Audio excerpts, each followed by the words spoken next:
Di tengah kasus pembunuhan yang menjerat suaminya sebagai tersangka, istri pelaku Arif mengajukan permohonan pembatalan pesta pernikahan ke pengelola gedung. Keluarga menyebut istri Arif kaget mengetahui suaminya menjadi tersangka kasus pembunuhan.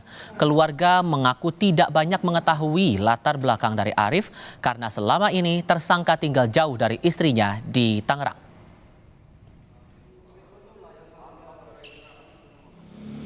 Atas nama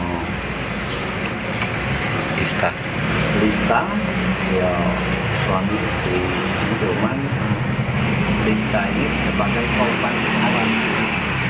Setelah info Arif itu sudah berapa lama Pak singgah di Palembang ini Pak? Kalau kita boleh tahu Pak.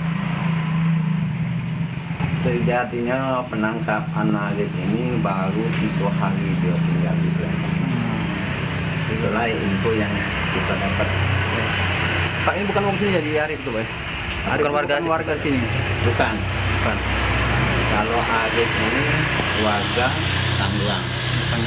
yang kita tahu itu. Selebihnya memang kita tidak banyak tahu menyangkut masalah info. Ya sebatas itulah yang kita tahu. Kalau secara ini atas nama Lista itu memang korban. Statusnya apa Pak antara mereka keduanya Pak? Ya, Cari datang ini mau ngapo ini Pak? Arif datang dari Palembang itu ya. Palembang ini mau ngapain Pak? ya dia kan mau ketemu sama istrinya.